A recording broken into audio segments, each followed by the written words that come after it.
Welcome to Spotlight on Frazee. I'm your host, Hank Ludke, and I'm here today with Mike Hofer from the VFW. Hi, Mike. How you doing, Hank? Well, pretty good, and this we're in November here, Yeah. and we're sitting outside on a piece of cold granite. I got that right. Yeah, we're on top of the Frazee time capsule at RL Frazee Park here, and I'm talking to Mike here. We've got Veterans Day coming up on the 11th. Yeah, we got a ceremony going on out on the street, and they'll have a firing squad, and then after that they'll have a little talk inside, and then we'll have a mulligan stew right after that. Okay, and so that it'll be at 11 o'clock on the 11th day of the 11th month of the 11th year of the, yeah. That's pretty good. You bet.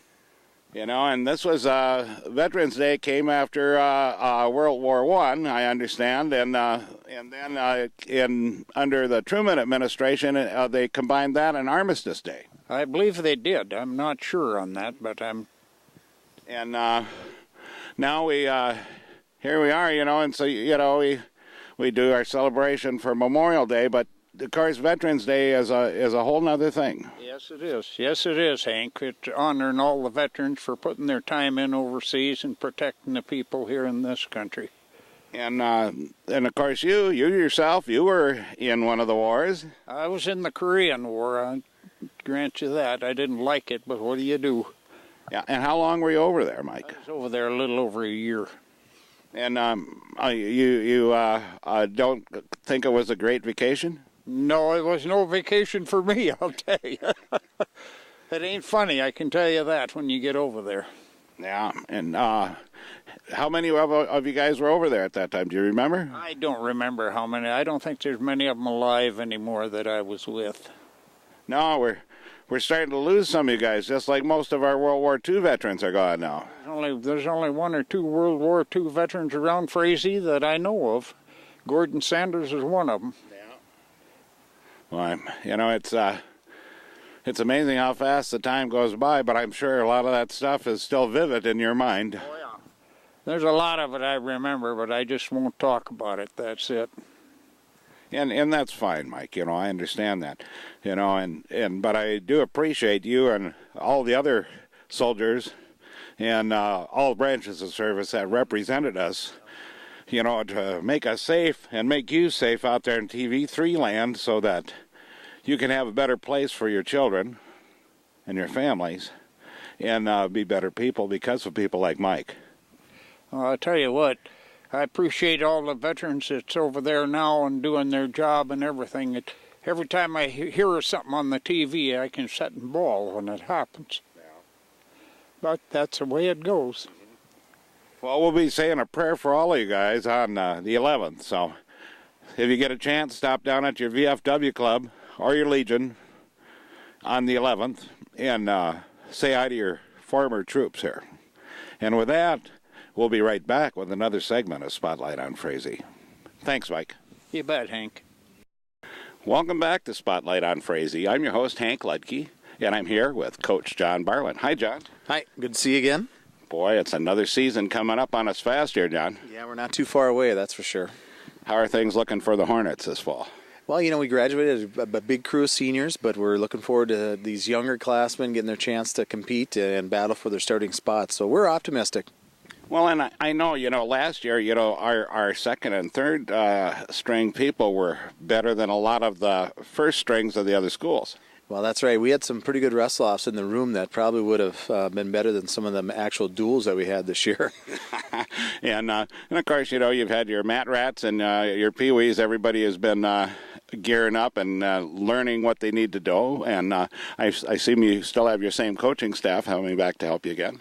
Yeah, we'll have the same crew coming back again as far as coaches, and we always seem to pick up one or two younger kids to help us out as far as coaches. And yeah, our Mat Rat program is going to get going in December. We've got a mini camp starting actually this middle of November for some of the older elementary kids, and then our high school season will start over that Thanksgiving week. So that's coming up here real quick. Yeah, we're not too far away, that's for sure.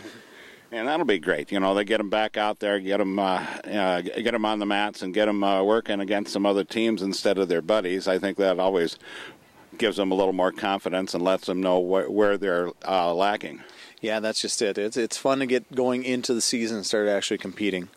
Well, I'm hoping, when we get up to the sections, like up at Thief River Falls, that I don't blow a steering axe tire on the way up again on my Jeep.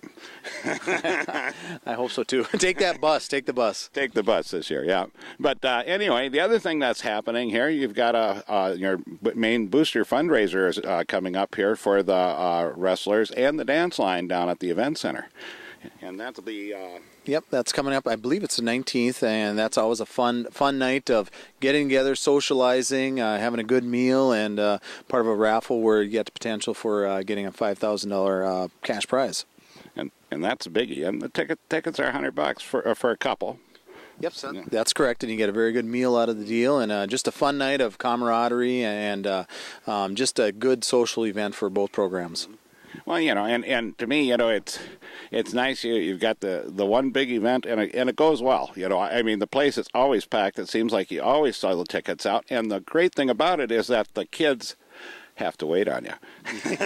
Yeah, that's fun to see them all dressed up there and helping out and having a good time. And it's kind of a good kickoff to the season for both programs. Yeah, and it gets us, so we can see who's all out there and who's going to be at it. And it is nice to see them all dressed up. That's about the only time you get to see them all dressed up, unless you catch them in church. Yep, that's exactly right.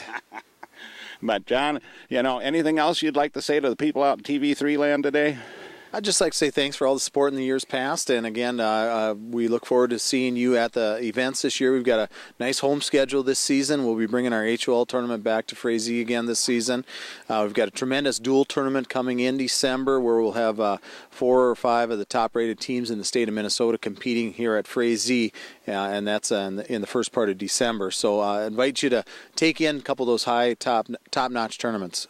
Well, that's going to be great seeing that. That's going to be a tremendous experience for our kids, too. So, and, after the last couple of years, and, well, actually the last probably 10 years, we're getting kind of spoiled around here, but it sure is nice to see all the effort that you guys put into working with these kids.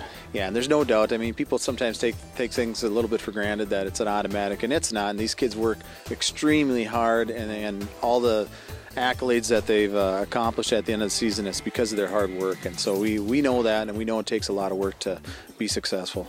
And plus the academics. They're one of the best teams academically in the state. And we've been doing well in that portion as well. So we're real happy about those student athletes. Well, I appreciate you being on the program, John. Yeah, thank you a lot. And with that, we'll catch you next week on Spotlight on Frazee.